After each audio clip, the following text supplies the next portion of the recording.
E aí, pessoal, beleza? Nós vamos falar hoje sobre a organização política dos Estados modernos e um pouquinho sobre a Reforma Protestante, beleza? E fiquem em casa.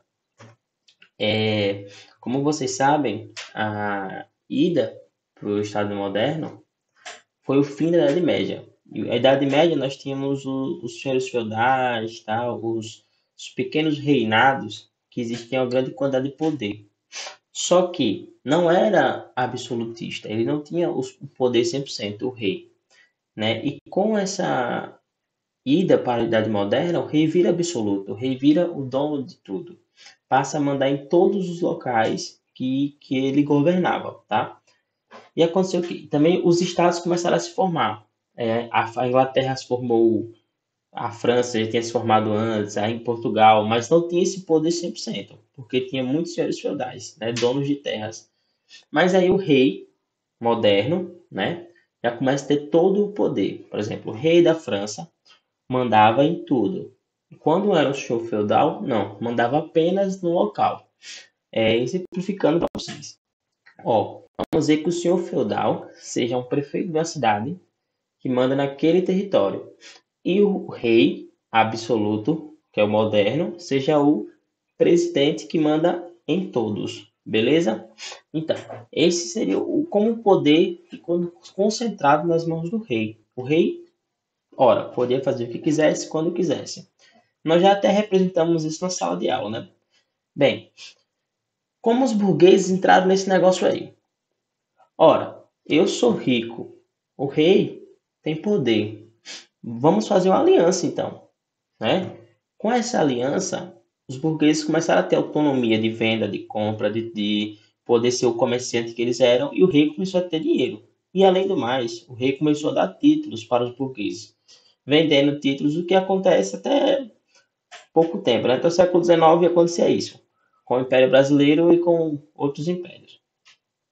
Bom, os burgueses faziam trocas. Por exemplo, dava tanto dinheiro para o nobre e o nobre casava com a filha dele, o filho, para ter um título. E essa transição da Idade Média para a Idade Moderna foi um período um pouco complicado. Por quê? Porque eles não sabiam que estavam transitando, lógico, né? Eu disse para vocês na outra aula que o Renascimento foi um dos causadores. Sim, foi um dos causadores, mas também teve mais. O que podemos chamar de poder absoluto. Esse poder do rei foi que fez também essa transição da Idade Média. Bem, esse cara aqui do lado, vocês devem conhecer o nosso querido presidente, que ele diz o seguinte: a Constituição sou eu. Ele diz isso exatamente como o Luís XVI, Luís XIV diz, L'État c'est moi, que ele diz o Estado sou eu. São duas frases, uma de um rei absoluto e uma de um presidente louco, ou absoluto, como vocês queiram chamar. O que essa imagem representa? Essa imagem representa não um abandono do poder. Quanto mais poder eu tenho, mais eu quero. Se o presidente já é o presidente, por que ele quer ser a Constituição agora? A Constituição seria mandar em tudo e todo mundo obedecer. Nós já sabemos que o Brasil não é assim. Bom, essa Guerra dos 100 Anos aí durou um pouco mais de 100 anos, só para vocês terem uma ideia, né? Foi com duas grandes casas. A Casa Plantageneta, da Inglaterra, e a Casa do Valois, da França. Bem, o que aconteceu? Carlos IV morreu e o rei da Inglaterra, que era Eduardo III, queria o trono porque não tinha herdeiro do Carlos IV. Então aí começou a guerra. A França não queria deixar a Inglaterra assumir o poder e a Inglaterra queria esse poder. Por quê? Ora, a França já era o maior país, tinha mais dinheiro, mais agricultura, muito maior e territorial. E além do mais, a Inglaterra é uma ilha. A Inglaterra precisava desse território da França. E aí aconteceu uma guerra gigantesca, tá? No final das contas, a Inglaterra perdeu, tá bom? E Joana d'Arc, uma das principais figuras dessa guerra aí. Essa guerra é um pouco extensa, mas eu vou falar pouca coisa para deixar para as outras aulas, tá?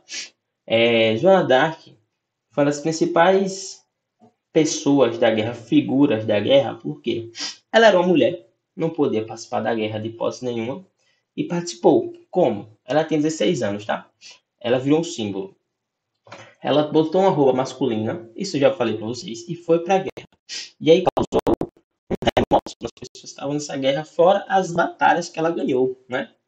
Quando a Inglaterra perde, a Inglaterra fica mais fraca e aí assume, não coloquei aqui, então deixa eu voltar, assume uma guerra na Inglaterra para ver quem assumiria o poder, se eram os Yorks ou os Lancasters, tá bom? E aí Henrique IV, o Henrique VI, assume e aí começa a dinastia Tudor.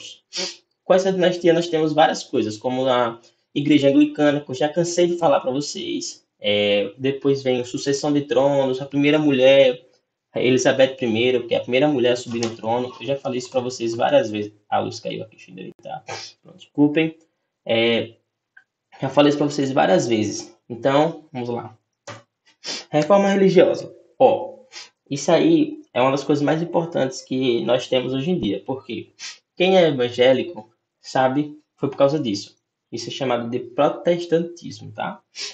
Quais foram os principais motivos? O poder da igreja. A igreja tinha tanto poder, a igreja católica, que ela mandava em tudo.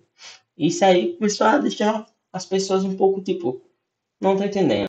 Ela mandava nos países, mandava no território, mandava em tudo. Roma tinha o Papa que mandava em tudo. Papa Júlio II, tá? Além disso, ela fazia uma manipulação ideológica muito grande. Como? Para você ir para o céu, você tinha que pagar. Se você não pagasse, você não iria para o céu. Então, as pessoas começaram a entender que a igreja estava com usura. Você só seria abençoado se pagasse. Então, só os ricos iriam para o céu. E por que as pessoas acreditavam nisso? Porque não sabiam ler a Bíblia. A Bíblia é de latim, só lia em latim poucas pessoas, tá? E aí, esse cara aqui na tela, deixa eu passar aqui, Martinho Lutero, foi o idealizador. Ele ficou totalmente revoltado quando foi para Roma e viu o Papa Júlio II indo para a guerra, cobrar dinheiro dos pobres para ir para o céu, gastar dinheiro com guerras. E ele caiu de novo aqui, epa. E ele sabia que não era o certo ir para a guerra, um papa ir para a guerra, era de encontro tudo que Jesus falava. Então ele se revoltou totalmente e foi na porta de uma igreja, eu esqueci o nome do local agora, e colou as 95 teses. Ele falou, porra, meu irmão, que palhaçada é essa aí? Vocês estão achando que são quem? Pregou lá e falou, é assim que acabou. Foi perseguido, um monte de coisa, mas aí ele criou uma nova igreja. Além disso tudo, ele traduziu a Bíblia. Botou a Bíblia em alemão, que posteriormente foi traduzida para várias línguas. A Bíblia, atualmente, é o livro mais traduzido do mundo. Toda língua tem Bíblia. Toda. Toda, toda, toda, toda. Bem, pessoal, é isso aí. Aplaudam. Valeu.